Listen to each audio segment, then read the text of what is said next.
कोटा में आज क्या कुछ हुआ, आप देखिए हमारे साथ।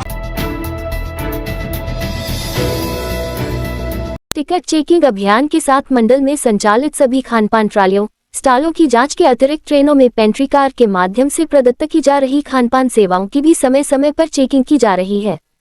इसी क्रम में मंडल वाणिज्य प्रबंधक श्री किशोर कुमार पटेल ने 28 जनवरी को कोटा से सवाई माधोपुर के मध्य गाड़ी संख्या 19,037 बांद्रा टर्मिनल बरौनी अवध एक्सप्रेस में निरीक्षण के दौरान पेंट्री कार में खराब गुणवत्तायुक्त आटा पाया, जिसकी मात्रा 20 किलो के तकरीबन थी, जिस पर डीसीएम ने तत्काल सख्त कार्रवाई करते हुए खराब आटे को डिस्पोज कराया।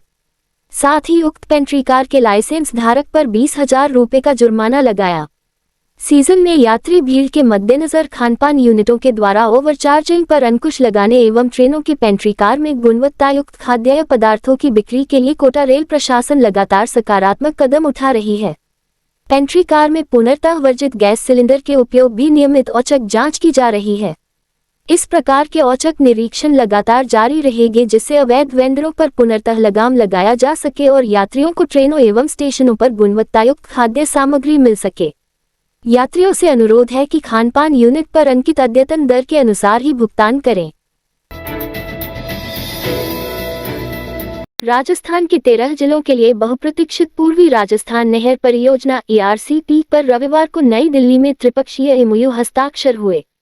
इस ऐतिहासिक निर्णय के बाद मुख्यमंत्री भजनलाल शर्मा सोमवार को जब नई दिल्ली से जयपुर एयरपोर्ट पहुंचे तब वहां विभिन्न जिलों से आए लोगों ने धन्यवाद दिया।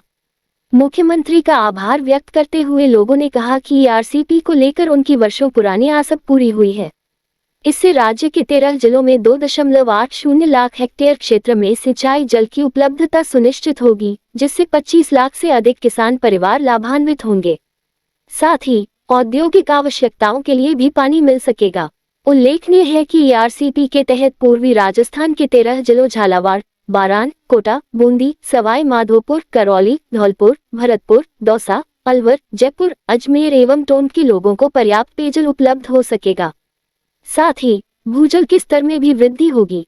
MOU के अनुसार पूर्वी राजस्थान नहर परियोजना में सम्मिलित Ramgarh barrage, Mahalpur barrage, Navnaira barrage, Mej barrage, Rathore barrage, Dungri बांध, रामगढ़ बैराज से डूंगरी बांध तक फीड तंत्र, ईसरदा बांध का क्षमतावर्धन एवं पूर्व निर्मित 26 बांधों का पुनरुद्धार किया जाएगा। राज्य विधानसभा में सोमवार को जल प्रदूषण के निवारण और नियंत्रण संबंधी कानून बनाने का संकल्प पारित किया गया। हालांकि इस दौरान विपक्ष ERCP के मुद्दे पर चर्चा की मांग को लेकर वेल में हंगामा करता रहा। संकल्प पारित होने के बाद स्पीकर ने सदन की कार्यवाही आधा घंटे के लिए स्थगित कर दी। वन राज्य मंत्री संजय शर्मा ने सदन में शासकीय संकल्प पेश करते हुए कहा कि संसद ने जल प्रदूषण के निवारण तथा नियंत्रण और जल की स्वास्थ्यप्रदता बनाए रखने या पूर्वावस्था में लाने के लिए पूर्वोक्त प्रयोजनों को क्रियान्वित करने की दृष्टि से जल प्रदूषण निवारण तथा नियंत्रण बोर्डों की स्थापना के लिए उनसे संबंधित शक्तियों और कृत्यों को ऐसे बोर्डों को प्रदत्त और समनुदेशित करने के लिए और उनसे संसक्त विषयों के लिए उपबंध करने के लिए जल प्रदूषण निवारण तथा नियंत्रण अधिनियम 1974 का केंद्रीय अधिनियम सम 6 अधिनियमित किया था। विधि के प्रवर्तन में कुछ कमियां ध्यान में आई है, जिसके लिए जल प्रदूषण निवारण तथा नियंत्रण अधिनियम 1974 का केंद्रीय अधिनियम सम 6 में संशोधन अपेक्षित है और ऐसी विधि की विषय वस्तु भारत के संविधान की 7वीं अनुसूची की सूची 2 राज्य सूची के अधीन उपबंधित है और भारतीय संविधान के अनुच्छेद 249 और 250 में यथा उपबंधित के सिवाय संसद को उपरोक्त विषयों के संबंध में राज्यों के लिए विधि बनाने की कोई शक्ति नहीं है। इस विधानसभा को यह वांछनीय प्रतीत होता है कि संसद द्वारा विधि में उपर्युक्त संशोधन राजस्थान राज्य की विधि में संशोधन करके किए जाने चाहिए। अतः इसलिए भारत के संविधान के अनुच्छेद 252 के खंड 2 द्वारा प्रदत्त शक्तियों का प्रयोग करते हुए ये सदन एतद द्वारा ये संकल्प करता है कि जल प्रदूषण निवारण तथा नियंत्रण अधिनियम 1974 का केंद्रीय अधिनियम सम 6 में संशोधनों के संबंध में विषयों को संसद द्वारा राजस्थान राज्य में विधि द्वारा विनियमित किया जाना चाहिए। इसके बाद इस सास की संकल्प को सदन ने ध्वनि मत से पारित कर दिया।